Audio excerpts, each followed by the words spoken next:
बच्चों, let's read the question. A ring of mass m and radius r is melted and then molded into a sphere. The moment of inertia of the sphere will be.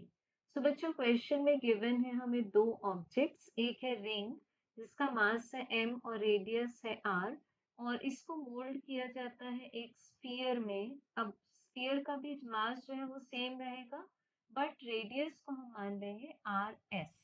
अब हमें बताना है कि moment of inertia of sphere as compared to the moment of inertia of the ring क्या changes होंगे। तो बच्चों सबसे पहले यहाँ पर मास एज वेल एज जो डेंसिटी है, वॉल्यूम है, वो सेम रहेगा।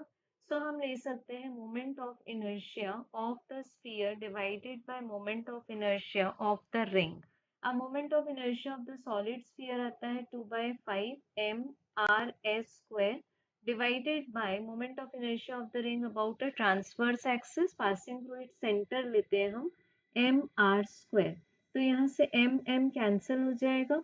अब हमें मिल जाएगा 0.4 times radius of sphere divided by radius of ring bracket square.